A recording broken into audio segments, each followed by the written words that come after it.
El tema que vamos a tocar hoy son hepatitis virales. El año pasado les había hablado de la hepatitis A, B y C, pero ahora he incluido la hepatitis D y E más. O sea, es un resumen muy chiquitito que les he aumentado. O sea que vamos a tocar hepatitis A, hepatitis B, hepatitis C, D y E.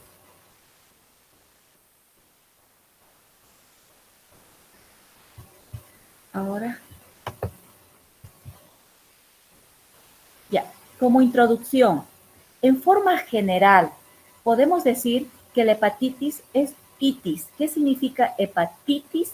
Es inflamación del parénquima hepático, ¿ya? Y está causada por virus hepatotropos, que es el virus de la hepatitis A, el virus de la hepatitis B, el virus de la hepatitis C.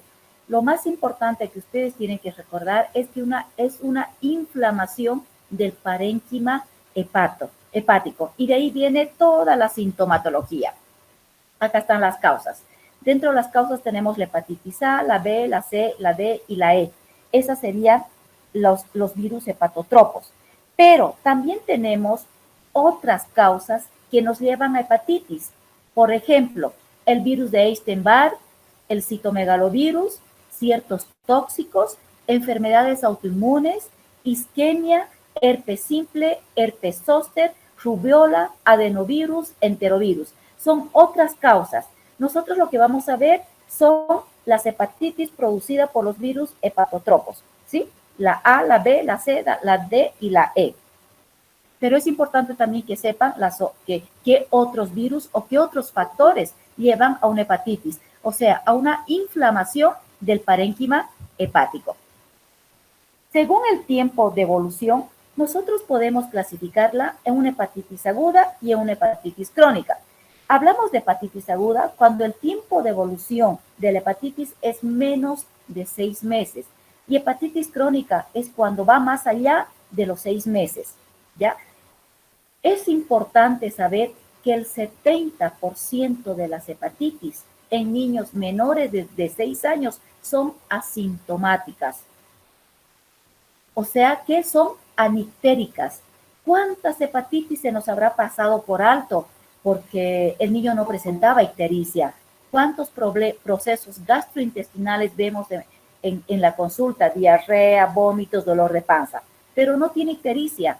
Entonces, no vamos a pensar en hepatitis. Cuando nosotros pensamos en hepatitis, en una inflamación del parénquima hepático, es cuando nosotros vemos al niño ictérico, ¿ya? Pero es importante saber que el 70% de los niños menores de 6 años son anictéricos, pueden ser asintomáticos. Las formas ictéricas son más frecuentes en niños mayores y en adolescentes. La hepatitis crónica es aquella que tiene una evolución más allá de los 6 meses. Frecuentemente las hepatitis crónicas son asintomáticas. Vamos a la siguiente. Me están siguiendo con las diapositivas, ¿verdad? Ya. Es importante establecer el diagnóstico de hepatitis. Y de esta manera, nosotros estar pendiente en caso de que esta hepatitis, que solemos ver sin complicaciones, llega a complicarse, llega a agravarse. Por lo tanto, nosotros tenemos que tomar parámetros para decir, este niño está en insuficiencia hepática. Si este niño está en insuficiencia hepática, tenemos parámetros laboratoriales para decir si es una falla hepática. Por ejemplo, ¿cuáles son esos parámetros laboratoriales? El tiempo de protrombina, la albúmina y la glicemia. 3 parámetros laboratoriales muy importantes que están alterados en la insuficiencia hepática. Y obviamente la clínica, un niño con insuficiencia hepática va a presentar alteración del estado de la conciencia, ¿no? Pero eso es un porcentaje mínimo. O sea que es un porcentaje mínimo de niños que con hepatitis se complican con una hepatitis fulminante e hay una insuficiencia hepática. Las fases clínicas que nosotros encontramos en una hepatitis, primero tenemos el periodo de incubación, la fase prodrómica, la fase ictérica y la fase de convalecencia. Estas son las fases clínicas que las encontramos generalmente en las hepatitis. Eso lo vamos a detallar en la hepatitis A, que es la hepatitis más frecuente en pediatría. Dentro de los exámenes complementarios que obligatoriamente nosotros tenemos que solicitar frente a una sospecha de hepatitis es el parcial de orina. ¿Qué esperamos encontrar en el parcial de orina? La presencia de bilirrubina, porque no tendría por qué haber bilirrubina en el parcial de orina. Entonces, como primera medida no invasiva, le pedimos un parcial de orina. Teóricamente, el parcial de orina tendría que estar a los 10 minutos de haberlo solicitado, pero lamentablemente en nuestro medio a veces está a las 2, a las 3 horas. Es por eso que en el hospital se solicita todo junto, ¿no? ¿Por qué? Porque el informe del parcial de orina no está en forma inmediata como estaría en otro país. Por ejemplo, en Buenos Aires lo primero que solicitábamos en la residencia era un parcial de orina. El parcial de orina venía la presencia de bilirrubinas, recién íbamos a solicitarle el hemograma, el coagulograma, la glicemia, la proteinemia, el hepatograma completo, y el hepatograma completo que incluía las transaminasas, las bilirrubinas, la fosfatasa alcalina, como segundo punto. Y si en este segundo punto nosotros recibimos el resultado y las transaminasas están 10 o 100 veces por encima del valor normal, estamos sospechando hepatitis. Entonces ahí vamos a solicitar serología para hepatitis A. Un ejemplo, ¿por qué? Porque la hepatitis A es la hepatitis más frecuente en pediatría, ¿ya? Entonces, lo primero que van a solicitar, un parcial de orina. Y si ustedes gustan, lo pueden hacer todo junto, porque a veces, ya les he dicho, en nuestro medio, 3 horas tenemos que esperar para tener el informe del parcial de orina. Pero parcial de orina para ver la presencia de bilirrubinas. Y luego le solicitamos el hemograma, es importante solicitar el hemograma, un coagulograma, una glicemia y una proteinemia. Estos 3 parámetros laboratoriales es importante solicitarlos porque nosotros tenemos que saber de dónde estamos partiendo. Estamos haciendo estamos frente a un niño con una hepatitis A y no sabemos si este niño con hepatitis A dentro de un mes, de 2, de 3, de 6 meses, presentará una hepatitis fulminante o una insuficiencia hepática. Por eso es importante nosotros tener un primer parámetro de un coagulograma del tipo de protrombina normal, ¿sí? Una glicemia normal, una albúmina normal. Son 3 parámetros laboratoriales para nosotros evaluar si ese niño está en insuficiencia hepática. Entonces, si yo le pido de entrada esto, yo ya voy a saber que yo he visto a un paciente en su primera consulta con estos datos laboratoriales normal, que no estaba en insuficiencia hepática. Lo que pueda pasar en 2 meses, en 3 meses, yo no lo sé, pero yo ya tengo un parámetro de dónde partir. Es por eso que solicitamos un coagulograma, una glicemia y proteinemia. Y obviamente el hepatograma, no como las transaminasas y la bilirrubina. Las transaminasas van a estar recontra elevadas, hasta 100 veces por encima de su valor normal. ¿Qué significa transaminasas elevadas? Significa un proceso inflamatorio a nivel de los hepatocitos, ¿ya? No, por si acaso, la elevación de transaminasas no es sinónimo de insuficiencia hepática. Todos los niños con hepatitis tienen transaminasas elevadas y eso no significa que el niño esté en insuficiencia hepática. Que quede claro, niño que tiene transaminasas recontra elevadas, pero tiene coagulograma normal, glicemia normal, albúmina normal, ese niño no está en insuficiencia hepática. Así tenga las transaminasas 10, 20, 30, 80 veces por encima de su valor normal. Aumento de transaminasas significa inflamación de los hepatocitos. Solamente eso. Pero el hígado en sí sigue funcionando normal. No hay insuficiencia hepática. Luego, tenemos que hacer el estudio etiológico. Tenemos que determinar ¿es hepatitis A, hepatitis B, hepatitis C, hepatitis D o hepatitis E? La más frecuente en pediatría es la hepatitis A. Entonces, ¿qué le voy a solicitar si yo estoy sospechando una hepatitis A? Le voy a solicitar IgM para hepatitis A. Esa es la que nos hace el diagnóstico de una hepatitis A aguda. Esto después lo vamos a ir tocando según la hepatitis que estemos analizando en ese momento. Luego, otros estudios que le tenemos que solicitar es una ecografía abdominal. Estos niños por lo general tienen hepatomegalia, ¿ya? Y al final, si es una hepatitis crónica, o es una hepatitis fulminante, o es una hepatitis que nos ha llevado a una insuficiencia hepática, obviamente tenemos que solicitar una biopsia hepática. Esto es como un pantallazo de lo que nosotros tendríamos que pedir frente a un niño con una sospecha de hepatitis. Ahora, vamos a entrar dentro de la hepatitis A, que es la más frecuente en pediatría. A ver, la hepatitis A tiene mayor incidencia en otoño e invierno. El virus de la hepatitis A es un virus ARN de la familia Picornaviridae, ¿no? Ojo, la hepatitis A nunca nos lleva a una hepatitis crónica. No portadores crónicos les he puesto acá.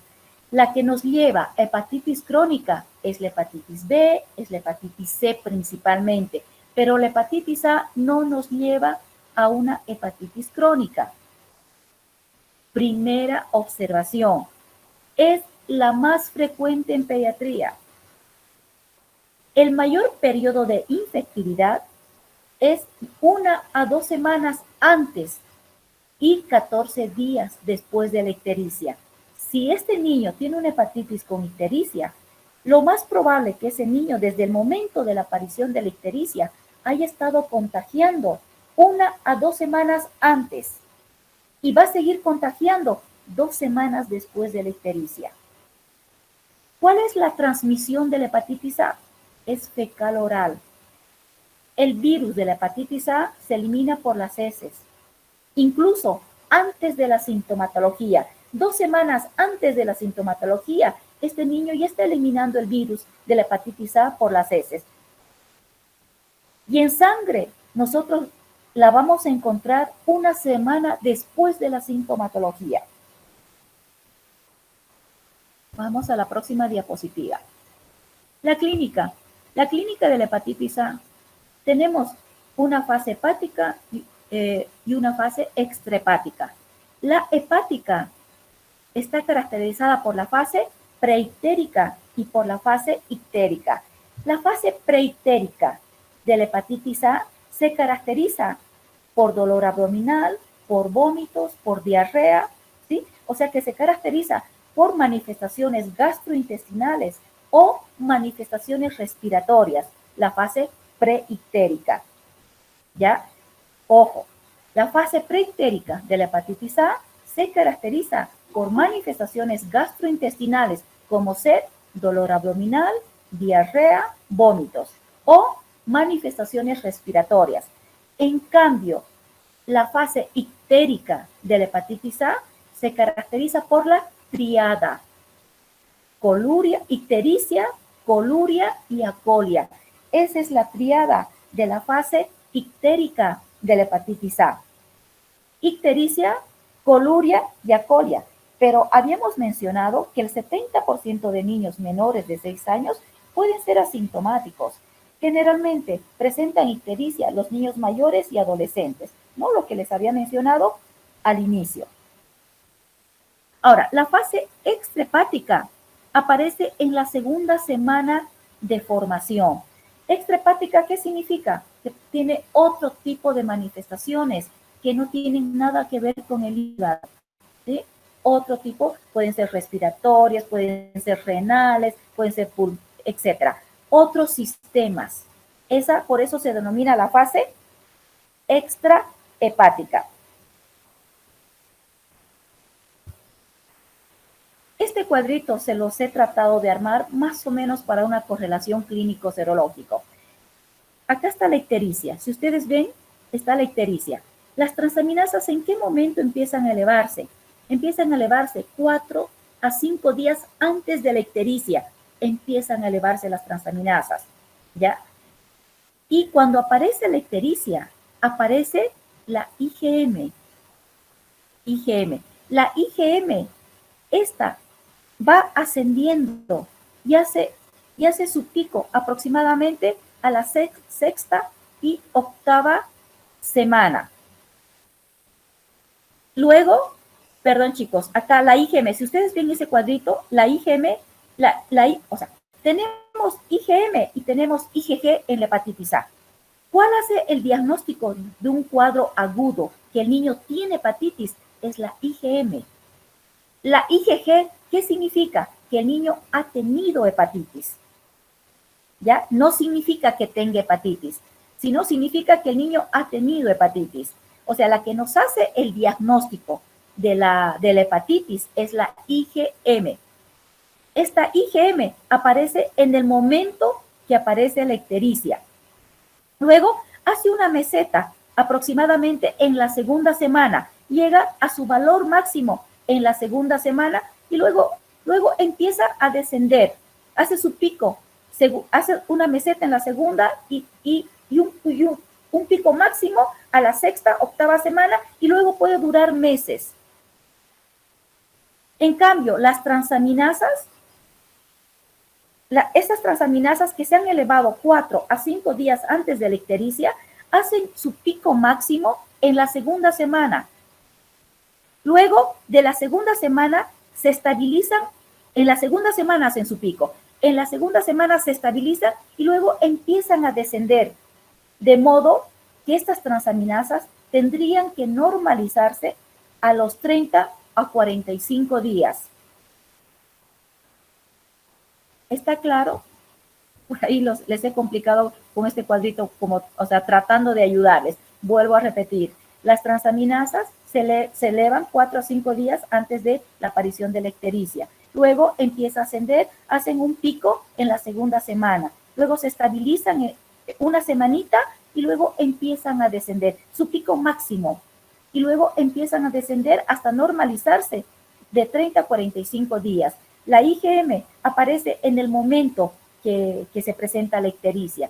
Y luego esta IgM hace un pico, empieza a ascender hasta la segunda semana y llega a su pico, llega hasta la sexta a octava semana y luego persiste por unos cuantos meses. A la segunda semana de haber aparecido la IgM, aparece la IgG, ¿ya? Y esta IgG hace su pico a los 50, 60 días y persiste toda la vida. La IgG persiste toda la vida. Por ejemplo, yo soy IgG positivo. ¿Por qué? Porque yo he tenido hepatitis en mi infancia. Eso significa que un niño ha tenido hepatitis, pero no significa que esté cursando hepatitis en este momento. O sea, para el diagnóstico del episodio agudo de una hepatitis, lo hacemos con la IgM. Para saber si ha tenido hepatitis, lo hacemos con la IgG. Acá está. El diagnóstico: anticuerpo antivirus de la hepatitis A, IgM en suero, significa infección aguda. Se mantiene unos meses, 4 a 6 meses, y luego de ahí desaparece, ¿ya? Lo máximo que llega es a la sexta a octava semana y luego puede mantenerse, ya no en los mismos niveles, pero puede mantenerse por un lapso de 4 a 6 semanas y luego desaparece. En cambio, el anticuerpo IgG aparece en la segunda semana de haber aparecido la IgG, ¿ya? Más o menos en la fase de convalecencia. La fase de convalecencia de una hepatitis empezaría a la segunda semana de la ictericia. Entonces, la IgG empieza a aparecer en la fase de convalecencia o a la segunda semana de haber aparecido la IgM y persiste toda la vida. Ese es el significado de la IgM y de la IgG. El tratamiento, únicamente no hay un tratamiento específico, no hay un medicamento específico. El tratamiento es aislamiento enteral, ¿ya? Antes se decía que tenía que el niño hacer un reposo absoluto y una dieta absoluta. Hoy en día ya no es así, ya no se requiere un reposo estricto. El niño tiene que estar en su casita, pero no necesita estar en la cama, puede jugar, puede caminar dentro de la casa. Obviamente, no puede saltar, no puede manejar bicicleta, no puede jugar a la pelota, etcétera. Porque no nos olvidemos que en la fase aguda de la hepatitis hay hepatomegalia, ¿ya? Y esta hepatomegalia está 2 a 3 a 4 centímetros por debajo del reborde costal derecho. Imagínense si ese niño está jugando a la pelota y un pelotazo le llega a la zona, del hipocondrio derecho y ese hígado no está protegido por la parrilla costal, entonces se puede producir un trauma o una lesión hepática. Es por eso que el niño no puede saltar, jugar, etcétera, ¿no? Un reposo relativo. Ahora, una dieta estricta tampoco. Obviamente que no, que le vamos a indicar a la mamá que le dé una dieta liviana, que no le dé huevo frito, que no le dé cosas grasosas, que no le dé pique, que no le dé chicharrón. O sea, es una dieta sana, ¿ya? Una dieta con todo cocido, todo liviano, una dieta sana. Imagínense si nosotros lo sobrecargamos de grasa, de todo eso, ¿no? Sobre que ese pobre hígado esté inflamado y más nosotros le estamos dando trabajo con la alimentación cargada en grasa, entonces no le vamos a ayudar para nada al niño, ¿ya? Generalmente los niños con hepatitis A tienen una buena evolución, ¿ya? Excepcionalmente se requiere hospitalización. Recuerdan ustedes que en las primeras diapositivas les había mostrado una fase preictérica. En la fase preictérica el niño tenía manifestaciones gastrointestinales y respiratorias. Dentro de las manifestaciones gastrointestinales era dolor abdominal, diarrea, vómitos. Entonces, si el niño tiene mucho dolor abdominal, vomita, y secundario a los vómitos llega a deshidratarse, ahí sí requiere hospitalización, ¿ya? Pero por lo general no requiere hospitalización y el manejo es ambulatorio. La prevención. ¿Cómo hacemos la prevención? Mediante la vacuna. Hay una vacuna que se aplica a los niños a partir de los 12 meses, ¿ya? Es intramuscular. Antes, esta vacuna se aplicaba 3 dosis. Actualmente, únicamente se aplica 2 dosis. O sea, el momento que lo estamos viendo, a partir de los 12 meses, le ponemos la primera dosis de la vacuna para hepatitis A y la segunda dosis se la ponemos a los 6 meses, o sea, a los 6 meses posteriores. Le ponemos al año y luego se lo ponemos al año y medio, la segunda dosis. Por X motivo, la mamá se ha olvidado de colocarle la segunda dosis de la vacuna para hepatitis A, tiene plazo hasta los 12 meses posteriores para ponerle la segunda dosis, ¿ya? Únicamente son 2 dosis de la vacuna. Y es intramuscular profunda en el deltoides. Y si el niño es pequeñito, de 1 a 2 años de edad, le colocamos en la región anterolateral del muslo. Luego, ahora la profilaxis post-exposición. ¿Qué pasa si este niño ya ha estado expuesto, ha estado en contacto con otro niño que tenga hepatitis? Le podemos aplicar la inmunoglobulina intramuscular 0.02 ml por kilo. Dentro, dentro de las 2 primeras semanas. En realidad es dentro de los primeros 7 a 10 días de la exposición. ¿Ya? Acá no está bien anotado. Entonces, cuando un niño ha estado en contacto con otro niño con hepatitis, le podemos aplicar la inmunoglobulina dentro de los primeros 7 a 10 días después de la exposición. Y le va a dar una protección de hasta 3 meses. ¿Sí? O también se lo puede vacunar a partir del año de vida hasta los 40 años. Esa sería la profilaxis post-exposición.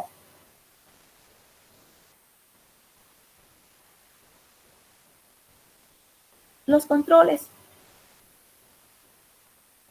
Al niño le vamos a indicar la dieta, el reposo y qué control laboratorial le vamos a hacer. Un hepatograma completo a los 15 días, ¿ya?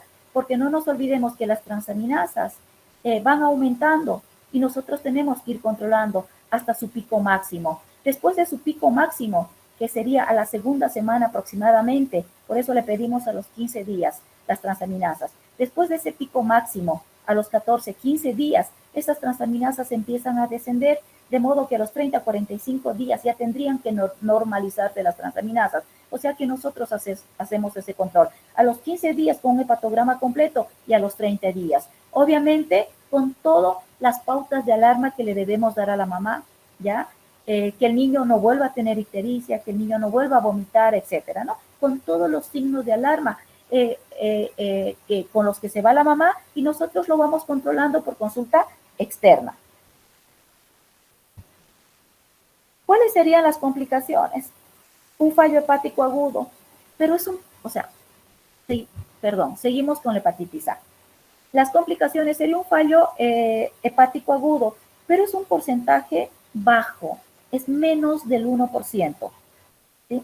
Entonces es muy raro. Ahora, ¿qué otras complicaciones podemos tener? Puede tener el niño con hepatitis A, puede tener vasculitis, artritis, encefalitis, anemia plástica, colecistitis, pancreatitis, pero estas, las que les estoy mencionando, ya serían las manifestaciones extrahepáticas de las cuales les he hablado, ¿no? Que también las asumimos como complicaciones. La hepatitis B, generalidades de la hepatitis B, es un virus ADN, ¿ya? El periodo de incubación es de 5 a 25 semanas. ¿Cuál es la transmisión? ¿Se acuerdan? La transmisión de la hepatitis A era fecal oral. Acá la transmisión es vertical principalmente. Vertical tenemos transfusiones sanguíneas, sexual y horizontal. ¿Sí? Esa sería la transmisión de la hepatitis B. La hepatitis B es la causa importante de la hepatitis crónica. La hepatitis A no nos lleva a una hepatitis crónica, pero la hepatitis B sí nos lleva a una hepatitis crónica. ¿Ya? Es importante esto. El menor es el niño, cuanto más chiquito es el niño, mayor probabilidad de que la infección aguda sea asintomática. O sea, más chiquito el paciente, mayor probabilidad de que la infección aguda sea asintomática. Ya habíamos hablado, ¿no? Generalmente las hepatitis crónicas eran asintomáticas. Generalmente, hepatitis crónica cuando tiene una evolución más allá de los 6 meses. Y por lo tanto, más chiquito es el niño, mayor probabilidad que la infección aguda sea asintomática. El niño con fase aguda que presente una clínica en la fase aguda tiene mayor probabilidad de curación. Lo más importante que ustedes deben recordar que la hepatitis B es una causa muy frecuente de la hepatitis crónica y la transmisión es vertical, transfusiones sanguíneas, sexual y horizontal. Estos son los antígenos de la hepatitis B. Ya, antes de ir, a ver, quiero ver la próxima diapositiva que les he puesto. Sí, acá está. Tenemos los antígenos de la hepatitis B. La primera es el antígeno de superficie de la hepatitis B. Si el virus de la hepatitis B tiene un antígeno, también hay un anticuerpo. AG significa antígeno, antígeno de superficie de la hepatitis B con su anticuerpo de superficie de la hepatitis B. Y luego tenemos el antígeno core de la hepatitis B, el anticuerpo core de la hepatitis B, que sería anticuerpos, la IgM y la IgG. Y luego tenemos el antígeno E de la hepatitis B y el anticuerpo E de la hepatitis B. Solamente aprendan esto y después para hacer el diagnóstico les va a ser más fácil qué antígeno y qué anticuerpo hace el diagnóstico de hepatitis B. Acá. El antígeno de superficie de la hepatitis B se halla en la sangre, incluso en el periodo de incubación y toda la enfermedad. El antígeno de superficie, ¿ya? El antígeno core de la hepatitis B se halla dentro del hepatocito, por lo tanto, no se encuentra en la sangre, no hay en la sangre el antígeno core. El antígeno de superficie sí se halla en la sangre y el antígeno de superficie es muy importante para hacer el diagnóstico de hepatitis B. ¿no? En cambio, el antígeno core no se halla dentro del hepatocito, no pasa a la sangre, por lo tanto, no la vamos a hallar en la sangre. El antígeno E de la hepatitis B es un marcador de alta replicación vírica. La seroconversión del antígeno E de la hepatitis B a anticuerpo E de la hepatitis B implica el paso de la fase de inmunoactividad a la de portador inactivo. En este caso, nosotros observamos que va mejorando la disfunción hepática y va mejorando la carga viral, ¿ya? O sea que es un marcador importante de la replicación viral y nos orienta la seroconversión del antígeno a anticuerpo. O sea, el paso de la fase de inmunoactividad a la de portador inactivo. Y ahí va mejorando toda la funcionalidad hepática. La clínica.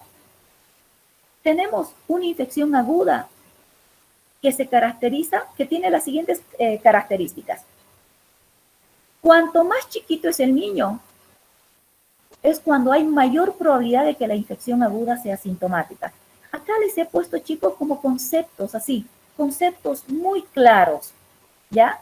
Los niños que presentan una fase aguda clínica tienen mayor probabilidad de curación. La sintomatología es similar al de cualquier otra hepatitis. Les he mencionado que en las hepatitis teníamos un periodo de incubación prodrómica, una fase de estado y otra de convalecencia. Y la sintomatología de la hepatitis B va a ser similar a la de cualquier hepatitis, siempre que el niño presente sintomatología, porque ya dijimos, generalmente la hepatitis, en la hepatitis B, mientras más pequeño es el niño, la infección aguda es asintomática.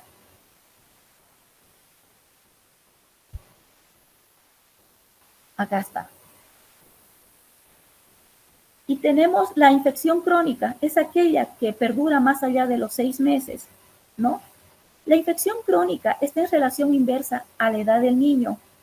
Por ejemplo, mientras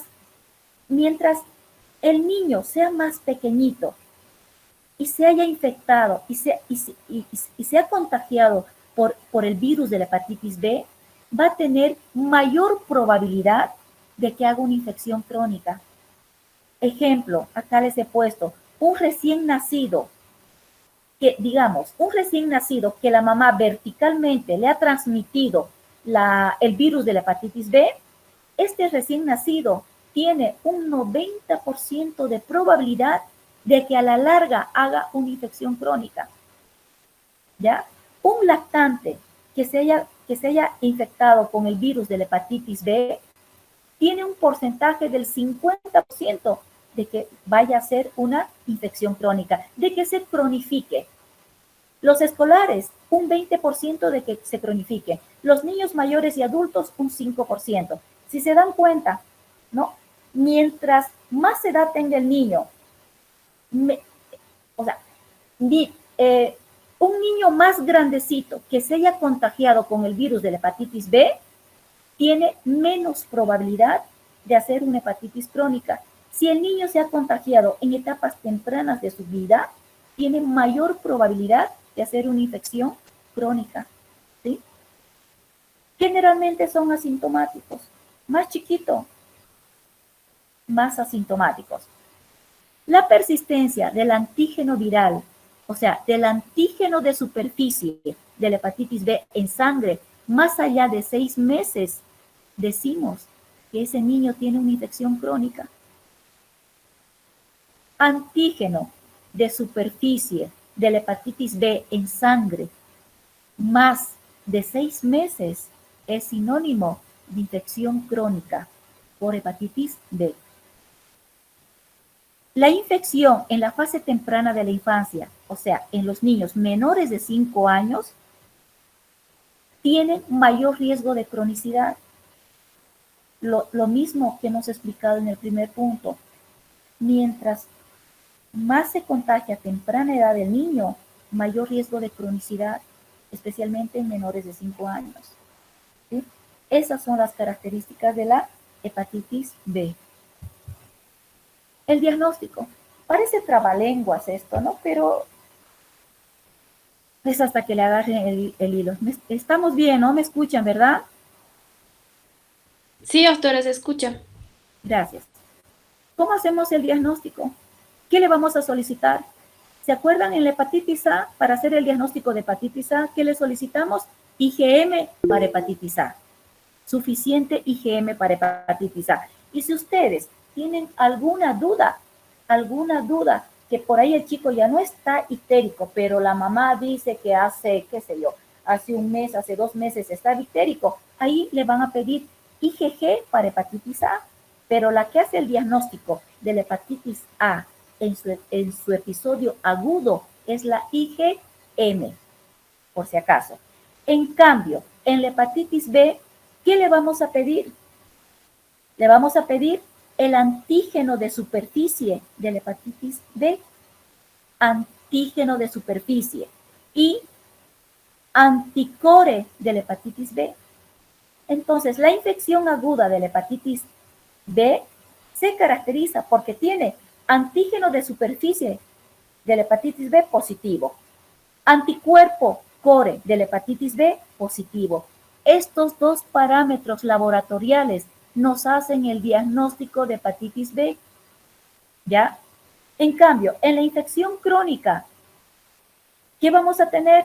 Solamente antígeno de superficie de la hepatitis B positivo en la infección crónica. Nada más que esa.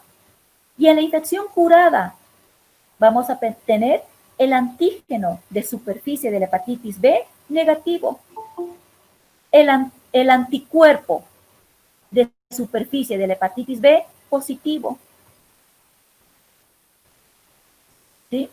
Esos son los parámetros para nosotros decir que este niño está curado, ¿ya? Y la IgG, anticore de la hepatitis B positivo. O sea, en la infección aguda tomamos 2 parámetros. En la infección crónica, 1 parámetro. En la infección curada, 3 parámetros. Antígeno de superficie, negativo. Anticuerpo de superficie, positivo. ¿Ya? Perdón, 2 parámetros solamente. Y dentro,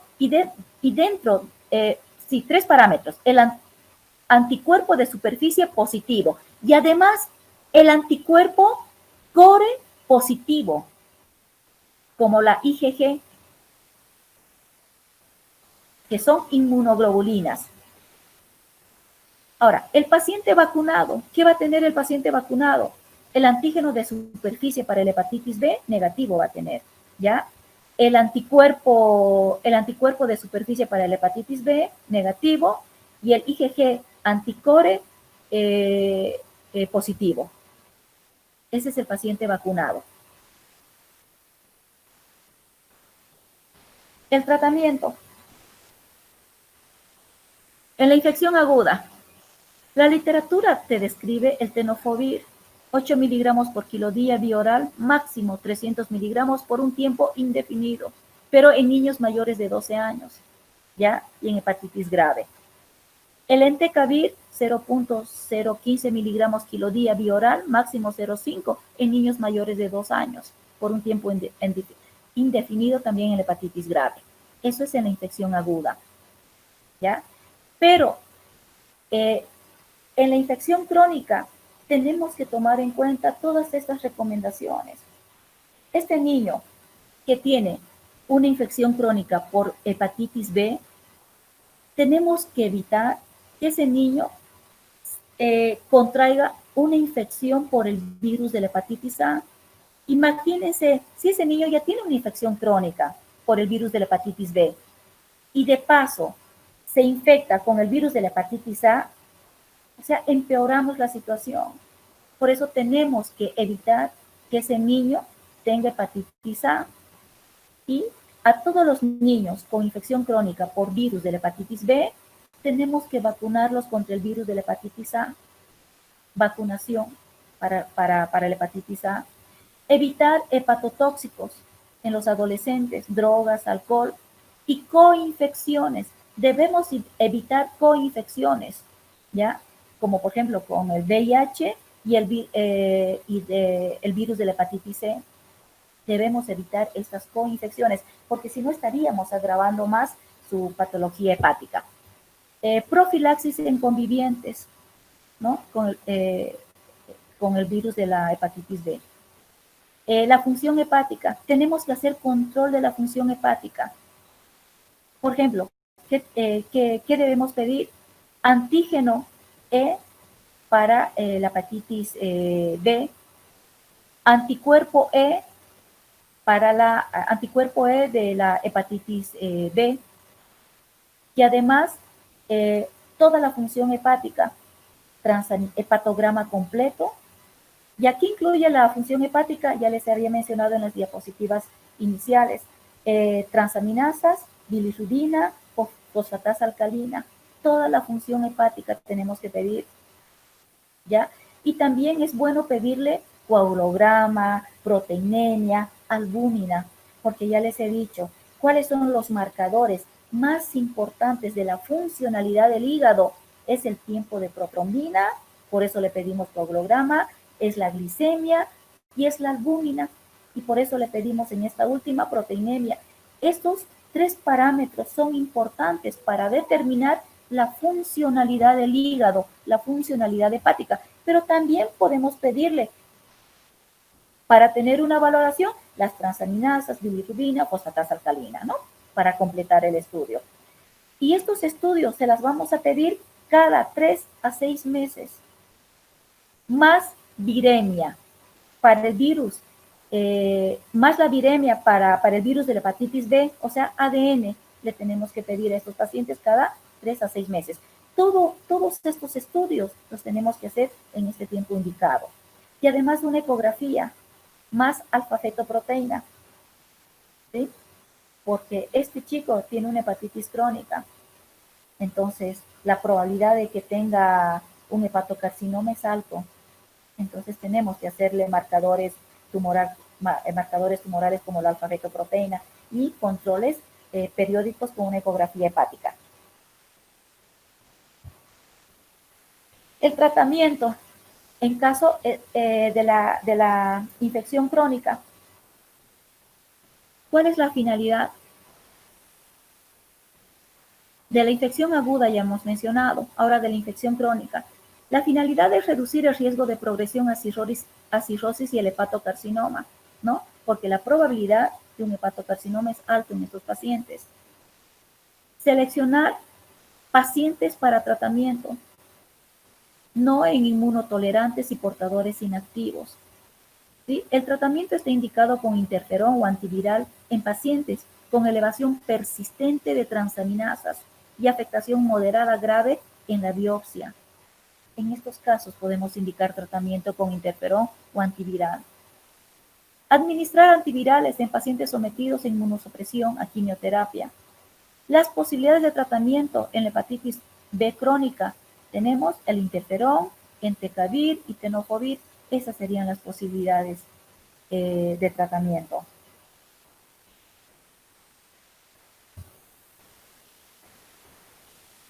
Y en la hepatitis fulminante, el trasplante hepático. No hay otra más que el trasplante hepático. Complicaciones. En una infección aguda, insuficiencia hepática aguda, colecistitis, pancreatitis, aplasia medular. Y en la crónica, la más importante, la cirrosis y el hepatocarcinoma. En la crónica. Esas serían las complicaciones más importantes. Prevención, la vacuna, ¿no?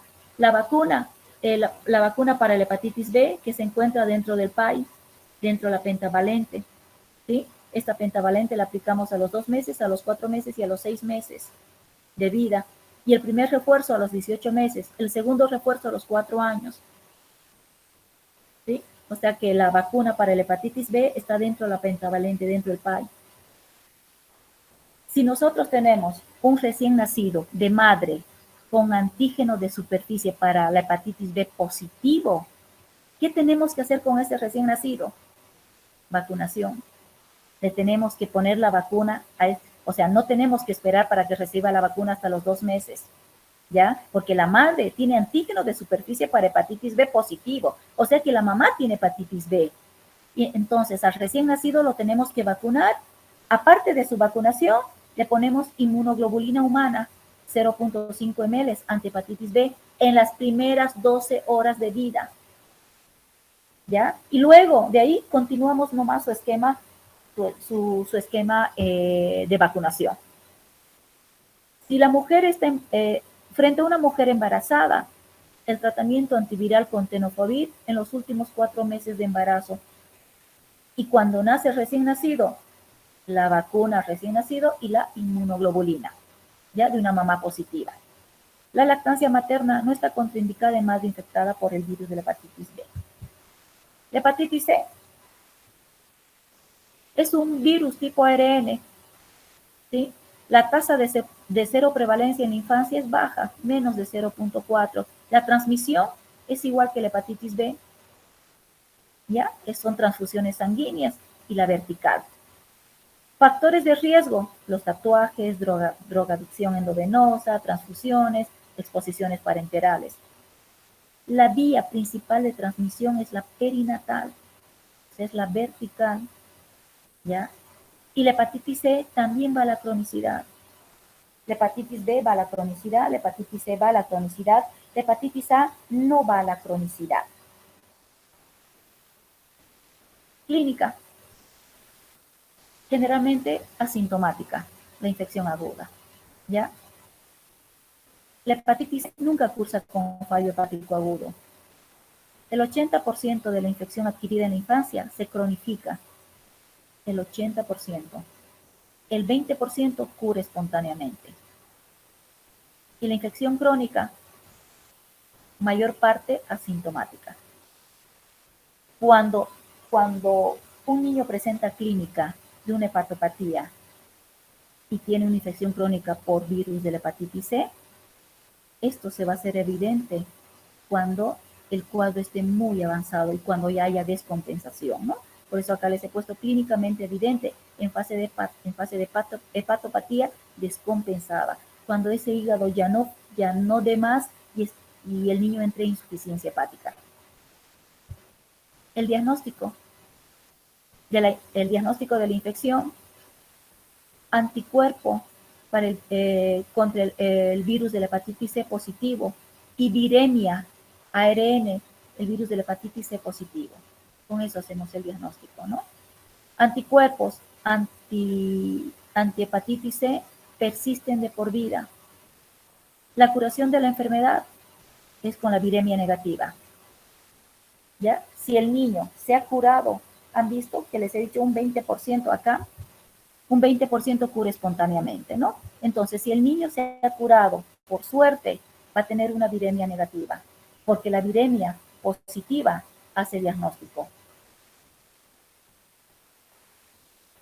La infección crónica nos da una viremia positiva más allá de los 3 años en la hepatitis C. Estoy hablando de hepatitis C, ¿sí? El recién nacido infectado tiene una viremia positiva a partir de los 2 meses de edad. Niños mayores de 18 meses infectados tienen anticuerpo para el virus de la hepatitis C positivo. En cambio, los recién nacidos infectados tienen una viremia positiva a partir de los 2 meses de edad. El tratamiento no existe. No existe un tratamiento específico, no existe un medicamento específico. Únicamente las recomendaciones, las que se las he mencionado, que debemos tener en caso de un chico con hepatitis B, ¿ya? Vacunarlo contra el virus ponerle la vacuna para la hepatitis B y vacuna para la hepatitis A. Si ese niño ya tiene hepatitis C, imagínense si tiene una hepatitis B o una hepatitis A. Entonces estamos complicando más aún el cuadro, ¿no? Entonces, recomendaciones, vacunar para hepatitis B y para hepatitis A.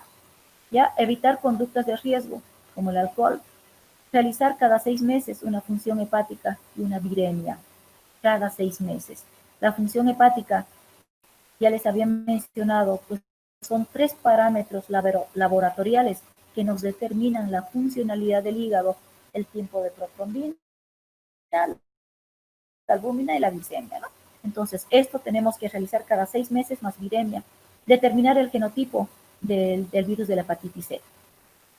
Acá he encontrado alguna literatura que menciona el interferón más ribavirina, pero no se emplea, ¿no? Esto, el último medicamento que les he puesto ahí todavía está en ensayos clínicos, o sea que no hay en nuestro medio. Complicaciones, igual que de la hepatitis B, cirrosis y un hepatocarcinoma, ¿no? Prevención, no hay vacuna, no hay tratamiento, no hay vacuna y la lactancia normal. La hepatitis D es un virus defectivo ARN, ¿ya? La infección se adquiere junto con el virus de la hepatitis B. O sea, por lo general, existe una coinfección. El niño se infecta con el virus de la hepatitis B y también con el virus de la hepatitis D. O sea que hay una coinfección o sobreinfección en pacientes con hepatitis crónica por el virus de la hepatitis B previa. O sea que el niño puede presentar una coinfección juntamente ambas, ¿no? La hepatitis D se contagie tenga la infección con el virus de la hepatitis D juntamente con el virus de la hepatitis B. O este niño que ya tenía, que ya tiene una infección crónica por el virus de la hepatitis B, se sobreinfecte con el virus de la hepatitis D, ¿ya? La transmisión es igual que el virus de la hepatitis B, porque existe una coinfección, o sea, es vertical, transfusiones, sexual y horizontal, ¿no? El periodo de incubación de 2 a 10 semanas. La clínica. Si hay una coinfección, es una hepatitis bifásica. ¿Qué significa? Que en el primer pico hay una necrosis por el virus de la hepatitis D y en el segundo pico por el virus de la hepatitis B. ¿Ya? Puede o no tener clínica. Ambas van a la curación de un 95%. La sobreinfección provoca una infección crónica. O sea que la sobreinfección, ¿qué significa? Lo que les había mencionado, que el niño ya tenía una hepatitis B y tiene ahora una sobreinfección, ¿no? Un 90%. O sea que se está añadiendo esta infección sobre una que ya existía.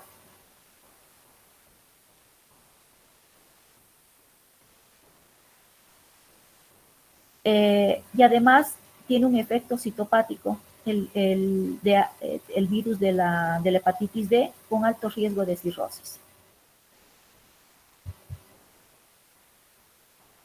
¿Qué pasó, chicos?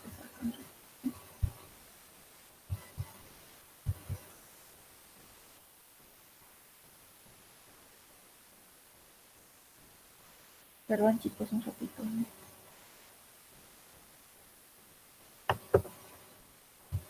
Ya. El diagnóstico.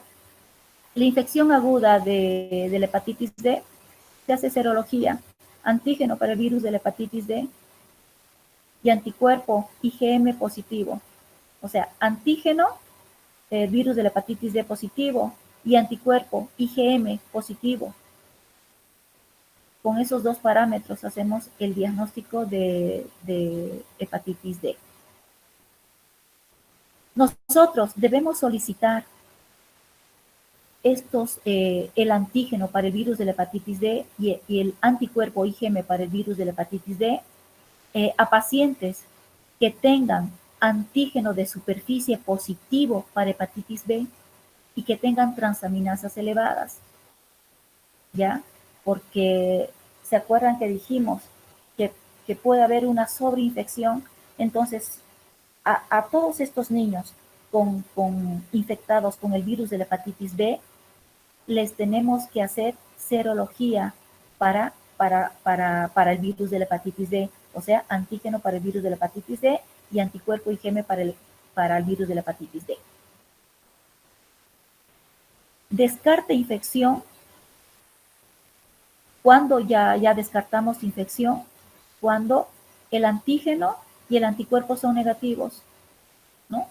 Nosotros confirmamos una infección por el virus de la hepatitis D cuando el antígeno y el anticuerpo son positivos, pero cuando son negativos estamos descartando una infección.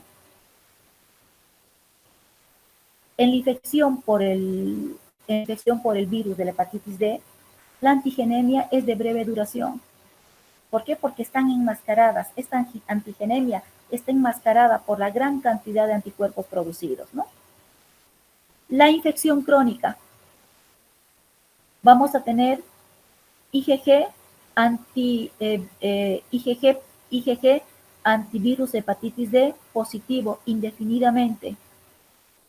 IgM antivirus hepatitis D positivo continuada, ¿ya? Y eliminación del antígeno del virus de la hepatitis D. Coexiste, eso ya sabemos, coexiste con el antígeno de superficie de la hepatitis B positivo, porque hay una coinfección. El tratamiento, no hay tratamiento específico. La prevención es la vacuna para la hepatitis B, ¿no? Porque hay una coinfección. Si un niño se contagia por el virus de la hepatitis B, lo más probable es que también se contagie con el virus de la hepatitis C. Entonces, una prevención, prevenimos la hepatitis B, ¿ya? Para evitar infección vertical, igual medida que en la infección por el virus de la hepatitis B.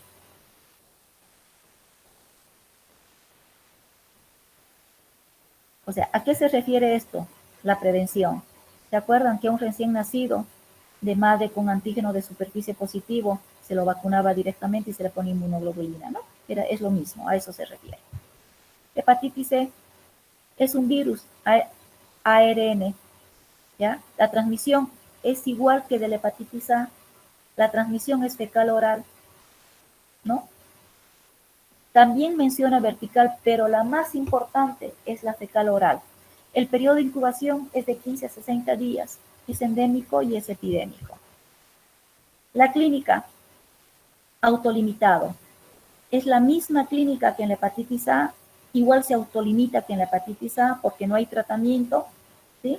Y se caracteriza por ictericia, vómitos, malestar general, dolor, lo mismo que en la hepatitis A. Los pacientes inmunodeprimidos pueden llegar a desarrollar una infección crónica. Esta es la diferencia ya dijimos que los niños con hepatitis A nunca desarrollan infección crónica, nunca. En cambio, los niños inmunodeprimidos e infectados con el virus de la hepatitis A pueden desarrollar una infección crónica, ¿ya? Ahí está la diferencia. El diagnóstico, anticuerpos, IgM, contra el virus de la hepatitis C positivo y PCR positivo para el virus de la hepatitis C. ¿Ya? Tenemos esos dos parámetros para hacer el diagnóstico. El gold estándar es ARN para el virus de la hepatitis C. Luego tenemos, dice que el anticuerpo IgM para el virus de la hepatitis E tiene baja sensibilidad, por lo tanto el gold estándar sería el ARN para el virus de la hepatitis E. Este anticuerpo IgM contra el virus de la hepatitis C aparece precozmente y se mantiene positivo por 4 a 5 meses, ¿no? Y la IgG, que es otro anticuerpo del virus de la hepatitis E contra el virus de la hepatitis C, se eleva en la fase de convalecencia y persiste elevada por años, ¿ya?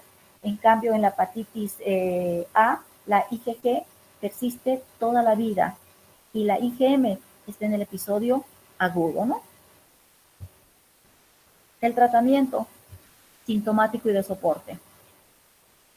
En inmunodeprimidos puede llegar a utilizarse ribavirina, 7.5 miligramos por kilo, ¿no? Durante 6 meses. Y si hay recaída, considerar la combinación con cefosbumir. Complicaciones y prevención, hepatitis fulminante y cronificación de la hepatitis C. La prevención, no hay vacuna, y las medidas higiénico-dietéticas, porque la transmisión es fecal-oral principalmente. Bueno, esas son medidas de prevención dependiendo del tipo de virus, ¿no?